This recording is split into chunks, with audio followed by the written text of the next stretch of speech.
They won't tell you this. Not your doctor, not your priest, not even the version of you that used to care. But I will. If you've stopped touching yourself in old age, you didn't just lose pleasure. You gave up a code that held your body together. This isn't about sex. This is about your spine folding, your memory slipping, your skin forgetting how to feel like home. You thought silence was discipline. It was decay. And what happens next? That's not age. It's your body finally responding to the lie you've been whispering for years. I don't need this anymore. Let's see what that cost you. 1. The quiet collapse begins. You didn't stop living. You just forgot where you went. It wasn't loud. No crash, no crisis, no heroic fall. Just a slow subtraction. A small thing, really. One night, you didn't touch yourself. The next, you didn't even think about it. Then, a year passed. And somewhere in the silence, your body started grieving without telling your mind. No funeral, no warning, just a dimming. They never tell you that decay isn't violent. It's polite. It waits for you to call it normal.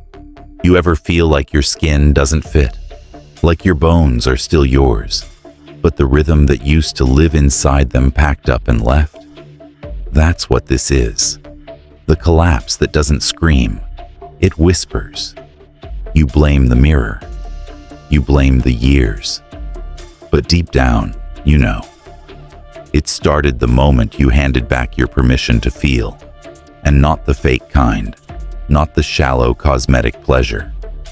I'm talking about that private primal thread that connected your mind to your body like a fuse and lit something when no one was watching. You cut that wire. Maybe you didn't mean to. Maybe you were just tired. Maybe it felt too ridiculous to fight for. So you stopped reaching for yourself. Stopped checking if the engine still turned over, stopped being a man with a pulse, and became a witness to someone else's decline. You ever notice how quiet the nights got after that? How your mind doesn't argue anymore. It just wanders in empty rooms, looking for something that smells like truth? There's no shame in forgetting the map, only in pretending you were never on the road. So tell me something. And be honest. When was the last time you touched yourself without apology? Not to finish, not to escape, just to feel like you're still in here. Type it below, or don't. But I dare you to put a number on it, because that silence you're sitting in right now, it's not peace, it's a warning, and it's not done talking. Second, why they never told you the truth. They knew. They always knew, but they made sure you didn't, because if you ever realized that your fingers could bring your nervous system back from the dead, that a private, wordless ritual could flood your body with enough clarity to make the world feel real again, you'd stop needing them. And they can't sell peace to a man who already knows how to make his own thunder. So they taught you shame, not directly. That would be too obvious. They used nods, pauses, jokes with a warning stitched inside. They taught you that self-touch was immature, dirty, embarrassing.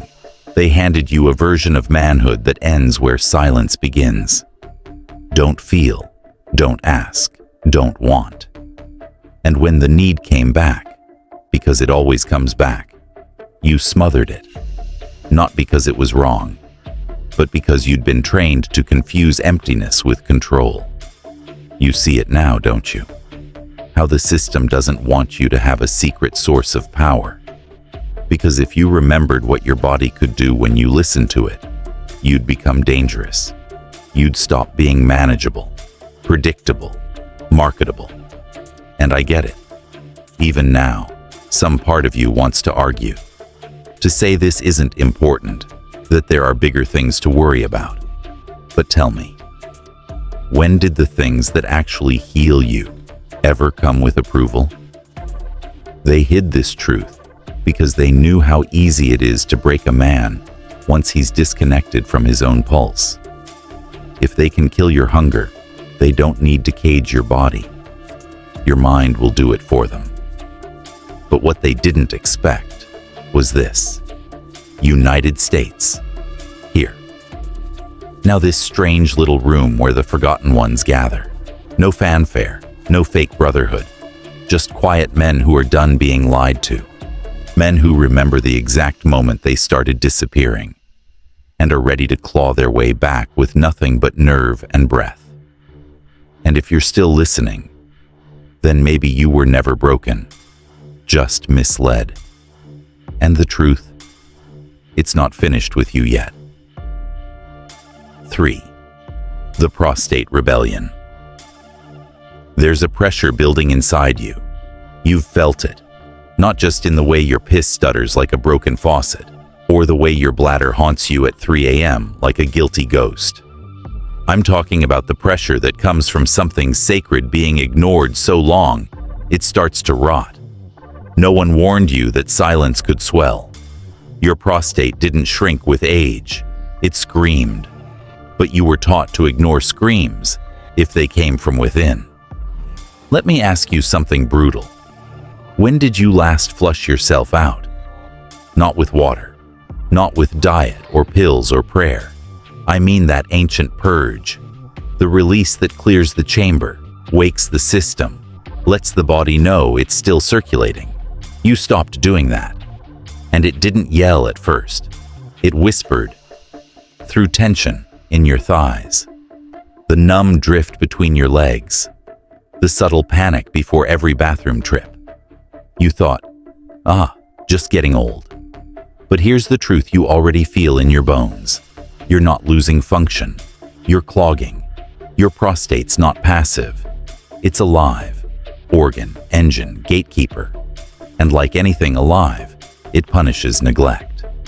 Every time you skipped the ritual, every time you shamed your own need to release, the fluid inside you turned from medicine into mildew. They'll call it BPH. They'll hand you tubes and surgery. They'll frame it like fate. But maybe fate started the moment you stopped clearing the pipeline. That's not medical. That's metaphysical. You lost your rhythm, your cycle, and the cost? Freedom. You don't plan car rides anymore. You plan escape routes to the nearest toilet. You don't sleep. You manage the night hour by hour, like a prisoner timing guard shifts. And maybe the worst part, the part no one talks about, is the way it chips away at your pride. You don't feel like a man who moves. You feel like a man who waits. So tell me something, and don't flinch. When did you become afraid of your own bladder? If that question hit, type the number 6 in the comments. Not for me. For the man inside you who still wants to walk out of this cage without leaking. The rebellion started in your own body, and it's still happening, right now, quietly, like all revolutions. But it doesn't stop there, because what stagnates below eventually spreads upward. 4th, the brain fades in the background.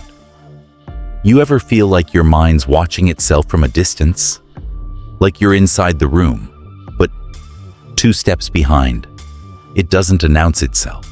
It drifts in, slow, like fog, rolling through a place that used to feel sharp. You blame age. You call it normal. But deep down, you know this isn't what you expected. You forget why you opened the fridge.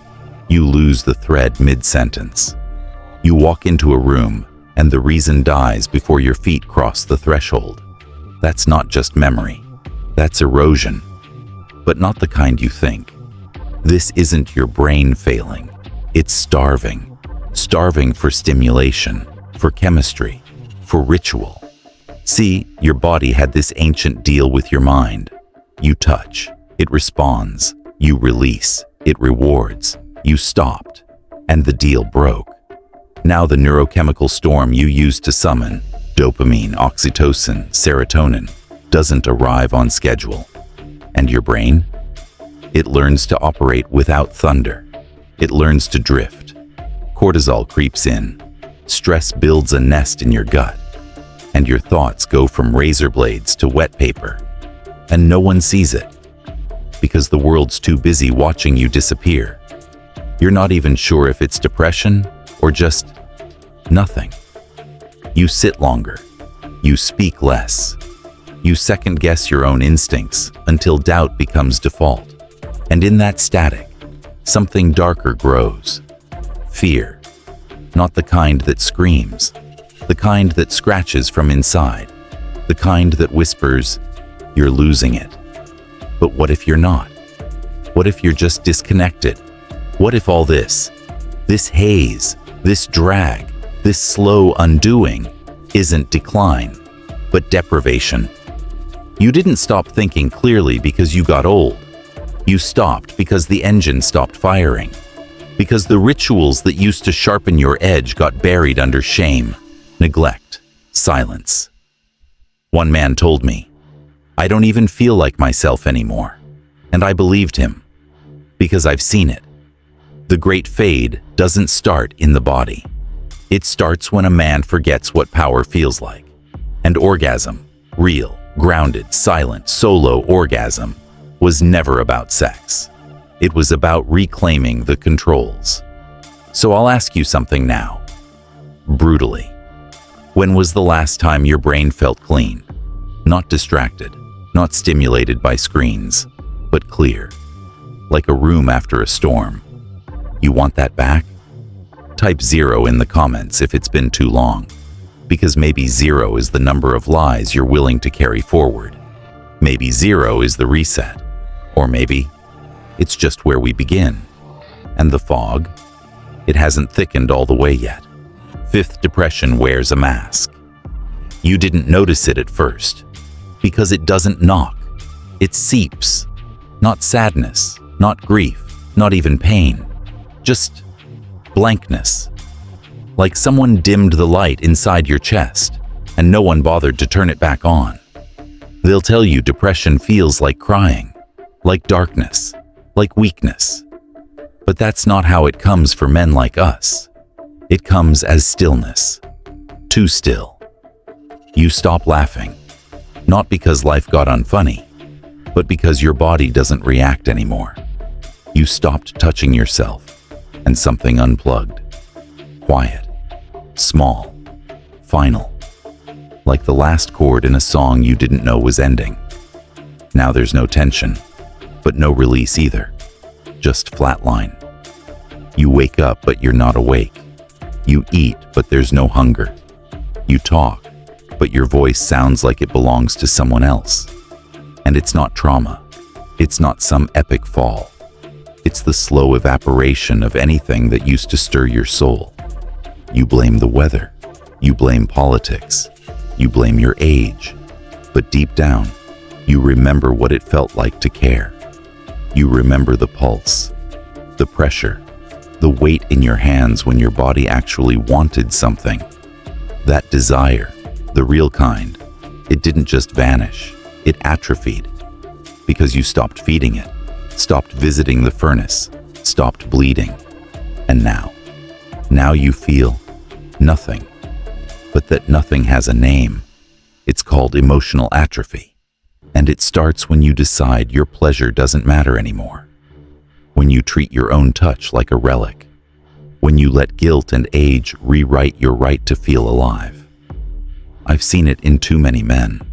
Stoic, smart, silent. Dying by inches because they thought numbness was noble. One man told me, "I just feel flat." Then he asked me if that was normal. What a question, as if fading is what we should expect from bodies still breathing. So let me ask you something. Brutal, personal, precise. What did you give up in exchange for that flatness? Type one word in the comments. The thing you lost, the thing that aches beneath the numb. Say it, or whisper it, or bury it in silence. But don't lie to yourself. Because the mask you're wearing, it's starting to fit too well. 6. The nights got longer for a reason. There's a point in the night, maybe 2:37 a.m., where the silence feels like a trap. You lie there, still, eyes open, but not awake. You're in some purgatory between exhaustion and tension, waiting for morning like it owes you something. Sleep used to come easy, used to fold over you like a warm tide. Now it hangs just out of reach. You try everything. Dark rooms, cool sheets, melatonin, breathing apps, but nothing sticks. Because the thing you forgot to bring back is the one thing that used to knock you out cold. Release. Not the cheap kind. Not porn. Not noise. I'm talking about real full-body exhale. Orgasmic, hormonal, ancient release. You stopped giving that to yourself, so your body stopped giving you rest. That wasn't punishment. It was chemistry. Oxytocin, prolactin, endorphins, cortisol drop. That used to be your lullaby. Now your nervous system is pacing. Your muscles don't relax. Your breath stays shallow. Your brain loops on things that don't matter during the day, but feel lethal at 3 a.m. You tell yourself it's just aging, that sleep is for the young. But no, sleep is for the connected. And you, my friend, cut the wire. And the cost? You carry it all day in your spine, in your eyes, in the way your temper flickers over stupid things. Your immune system's weaker. Your memory skips. Your mornings taste metallic and mean. You're not resting. You're rebooting just enough to pretend. But your body remembers. It remembers what it's like to collapse into sleep after flooding itself with release. You took that ritual away, and now every night is a punishment for a crime you didn't know you committed. Tell me, when was the last time you let go? Not emotionally, not metaphorically. I mean with your hands, with breath, with pressure building in your hips until your body shut down, because it was finally satisfied. When was that? Type a number. Not for validation, just so someone else sees it and realizes they're not the only one. I'll wait, but not for long, because eventually something snaps. And when it does, it won't be loud. It'll just be another night without rest, without rhythm, without reason. And your body? It'll stop asking. It'll just survive. And survival, night after night, without rest? That's not living. That's punishment in slow motion. 7. The collapse of the core. It starts with a twitch, a hesitation in your lower back, a shift in your hips that doesn't recover. You bend slower. You rise crooked. You clench without thinking. But it's not just your spine. It's the foundation. The floor beneath your house has been giving out for a while. No one told you that your pelvic floor wasn't just for sex. It was your anchor, your base code, the quiet system holding everything up while the rest of you pretended not to notice. You stopped moving the way you used to, stopped triggering the muscle cascade, stopped releasing tension with rhythm. And now your lower body's forgotten its job. You ever notice how you leak a little when you laugh too hard? Or sneeze? Or stand too long and your hips ache like a threat? That's not age. That's abandonment. You stopped using what made you stable. You stopped squeezing, stopped pulsing, stopped contracting with purpose. And those muscles, the ones you don't name, don't show off, don't train, they heard you, and they gave up. Your circulation slows. Blood forgets how to flow south. Your nerves dull. Response time goes soft. And your bladder becomes a switch you no longer control. Dignity isn't a mindset. It's physical. And when your core gives out, you start making exit plans before you enter a room. You scan for restrooms. You avoid standing too long. You stop trusting your own balance because deep down, you know something's not holding. I had a patient once who used to be a firefighter. Big, quiet, proud. He told me, "I feel like my body's crumbling from the inside out." And he was right. Not because of time, because of silence, because he stopped signaling to his body that it still mattered. Masturbation. Yeah, the word still feels awkward in your mouth. Wasn't about fantasy. It was your maintenance code, a reminder that the system still ran. Each pulse, each breath, each wave of tension. It kept the floor alive. It kept the base wired. It told your muscles, stay ready. Now, your foundation is forgetting you. So let me ask you something real.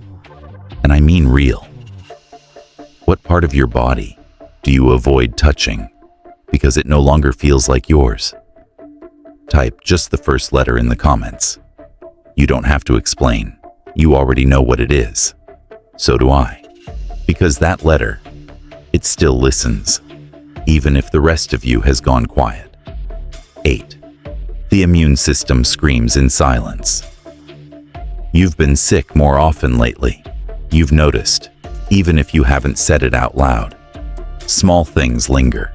Coughs that hang around like ghosts. Cuts that heal slower. Mornings that start with a dull inflammation in your joints, like your body is accusing you of something you can't remember doing. But you did do it.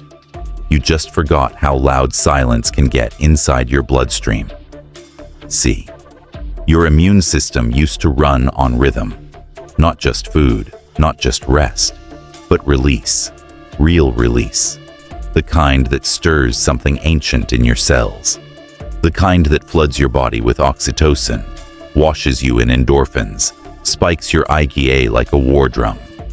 You don't see it, but your body feels it. And without it, the soldiers sleep, and the bugs sneak in. The stress stacks up. The cortisol eats the walls from the inside. You think you're just getting older, but it's not age, it's starvation. I had a patient, mid-60s, smart, private, worn thin. He'd been sick 5 times that winter. Tired, irritated. Number said it like it was a joke. I guess my body's just retiring. But his body wasn't quitting. It was waiting. Waiting for him to send a signal. To say, I'm still here. I still want to fight. That signal? It was in his hands. Literally. Not pills, not potions. Just permission to awaken the system he'd left in hibernation.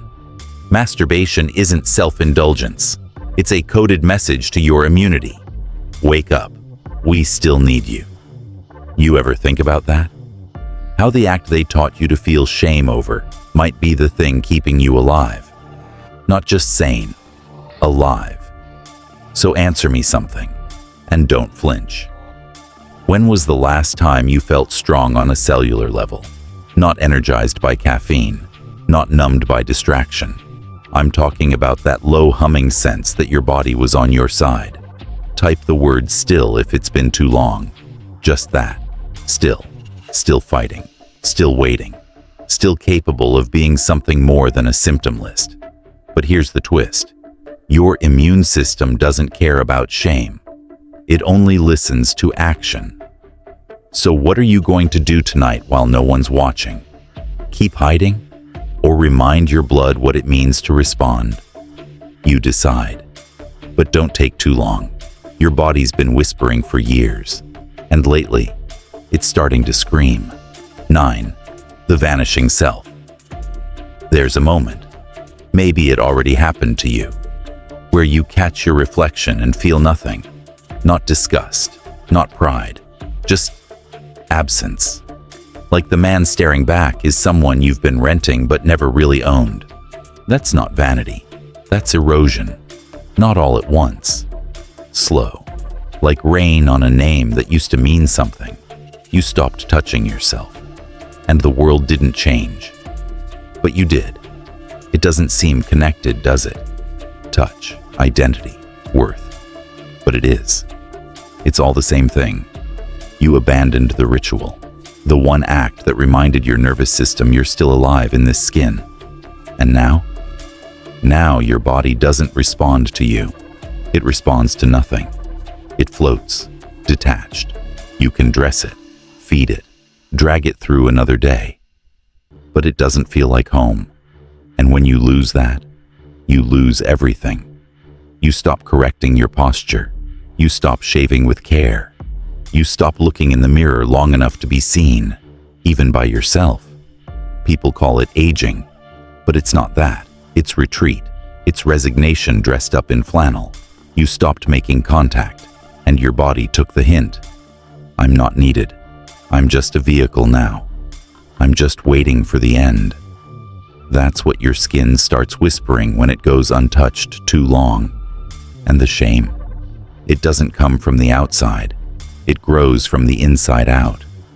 I had a woman once, 70s, dignified, steel in her spine, told me she hadn't touched herself since menopause. I stopped feeling like a woman, she said, and the less I touched myself, the more I disappeared. You feel that? Even if you never said it? That word, disappear. It haunts. Because you don't need to die to vanish. All it takes is silence. All it takes is neglect. All it takes is believing that physical connection has an expiration date. So let me ask you something. Whisper it if you have to. What part of yourself have you stopped looking for? Drop just a symbol in the comments. Any symbol. Doesn't matter what. Just something to say, I'm still in here. Because you are. Even if you forgot how to knock on your own door. 10. The weaponization of silence. They trained you. Let's not pretend they didn't. From the start. They whispered rules you never agreed to, taught you where to put your hands and where not to. And every time you reached for yourself and flinched after, that was programming, not instinct. They made silence sacred. They dressed shame in moral robes and called your hunger a sin. But hunger doesn't lie. It doesn't care about scripture or etiquette or what your father never said. It just wants, and they couldn't control that.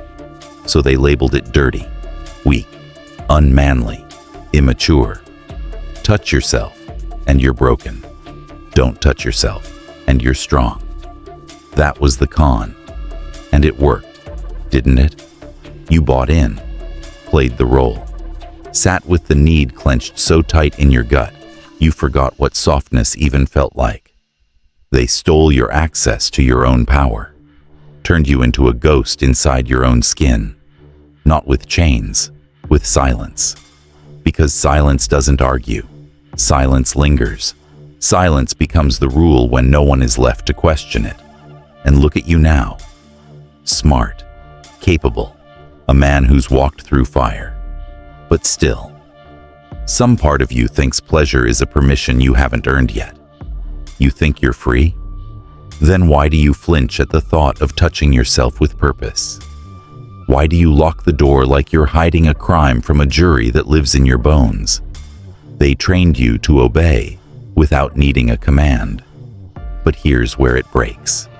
This space, this voice, this moment, where the lie can't hold its shape anymore.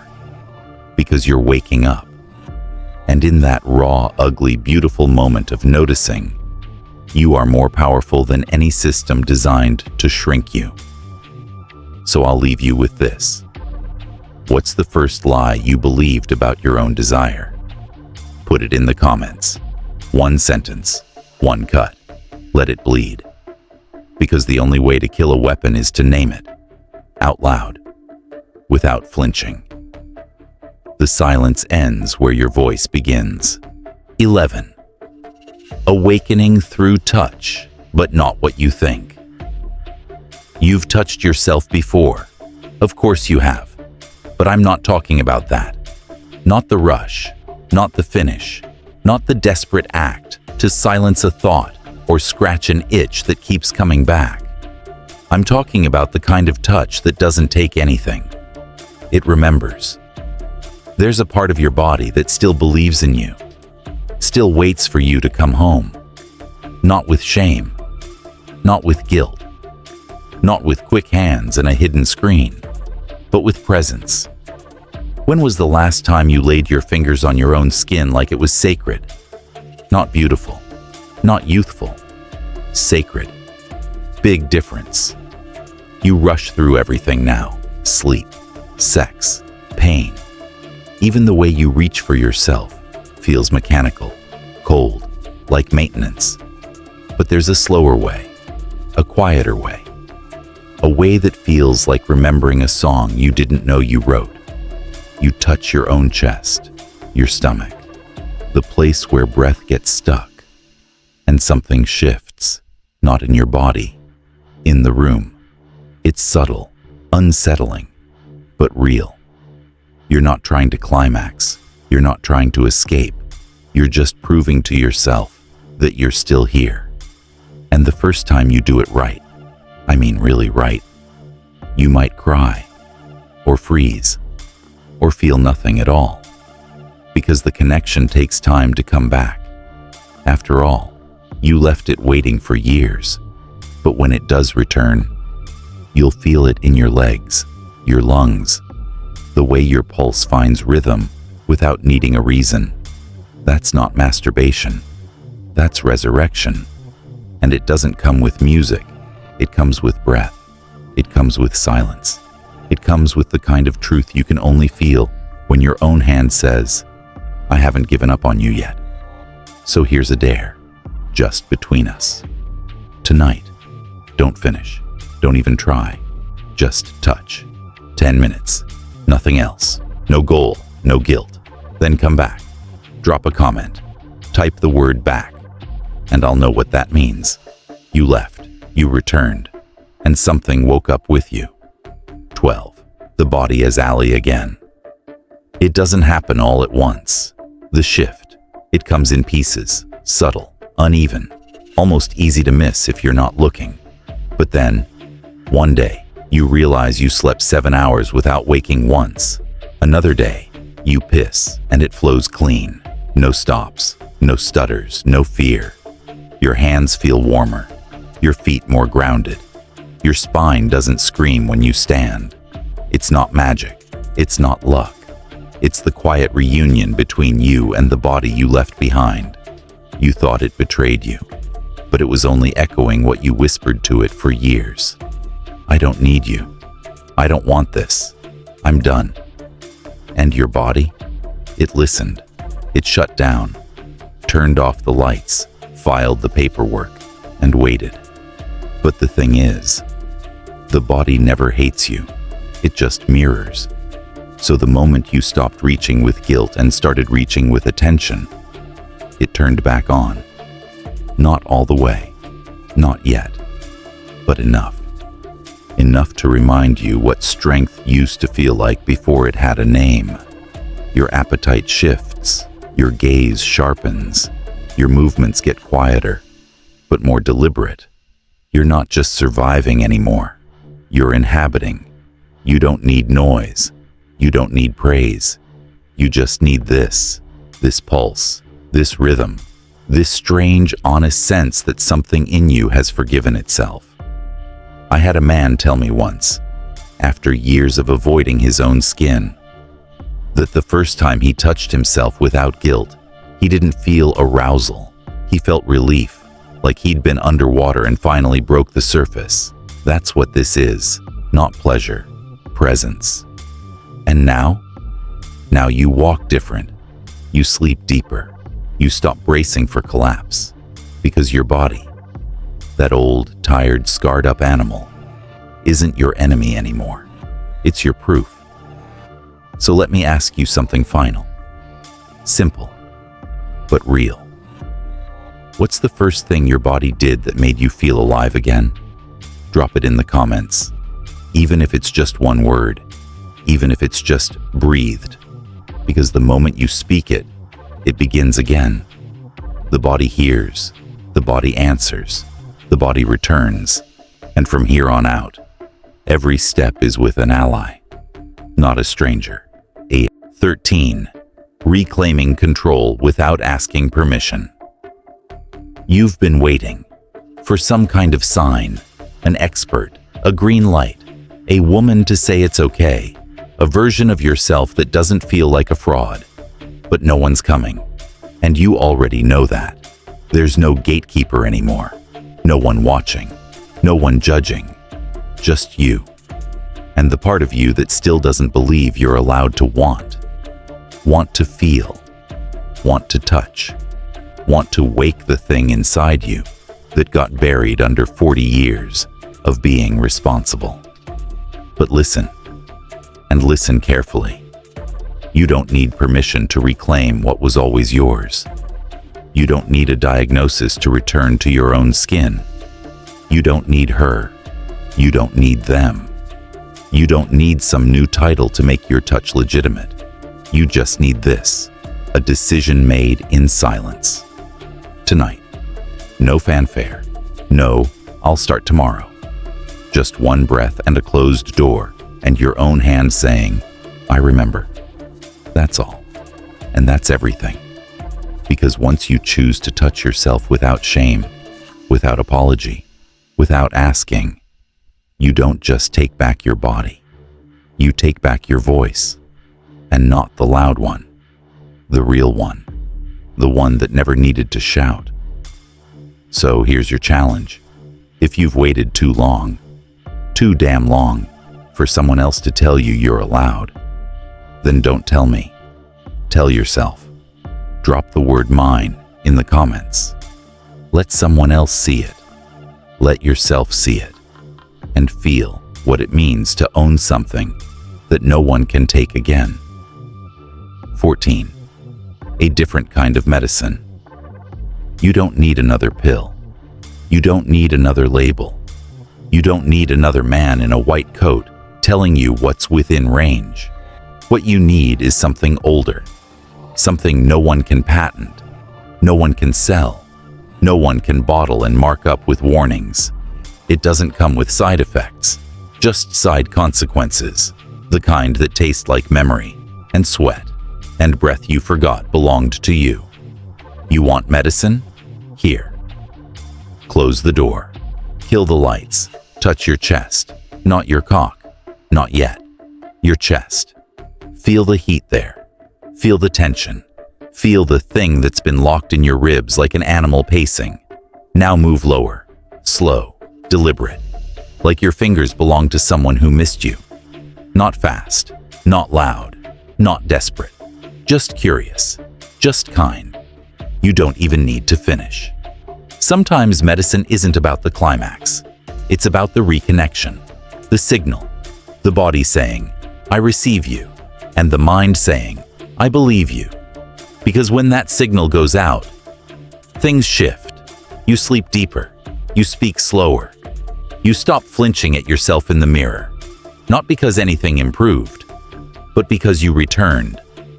This kind of medicine doesn't work overnight, but it works. And you feel it in places no scan can find. So if you tried it, really tried it, and felt something crack or soften or open, leave just a symbol below. Something that can't be marketed. Something no one else will understand. But I will. Because I know the signs. I've taken this dose, and it saved me. 15. The Darkside Demeanor is not a brand. It's a mirror. This wasn't a video. This wasn't advice. This was a reflection. You didn't click play. You opened a door, and what looked back at you wasn't me. It was the version of you that still believes something is left. Still burning. Still buried. Still waiting to be claimed. The Darkside Demeanor. They think it's a title, a logo, some shadowy self-help cult in grayscale. They're wrong. It's a mirror. One that doesn't blink when you're shaking. One that doesn't flinch when you confess the things you've never said out loud. It doesn't care about your resume. Doesn't care about your failings. Doesn't care what anyone calls masculinity anymore. It only asks one question. Are you still in there? And if the answer's yes, even whispered, then you're part of this. Not a follower, not a subscriber, not a demographic, a witness to your own return. So say nothing, or say everything. But if this voice felt like yours, mark the ledger below, a comment, a phrase, a sentence only you understand, not for views, not for validation, just so the others know. Someone made it out and came back with teeth. Because this thing we're in, it's not branding, it's not performance, it's rebellion in its oldest form. You, alone, in the dark, choosing to stay.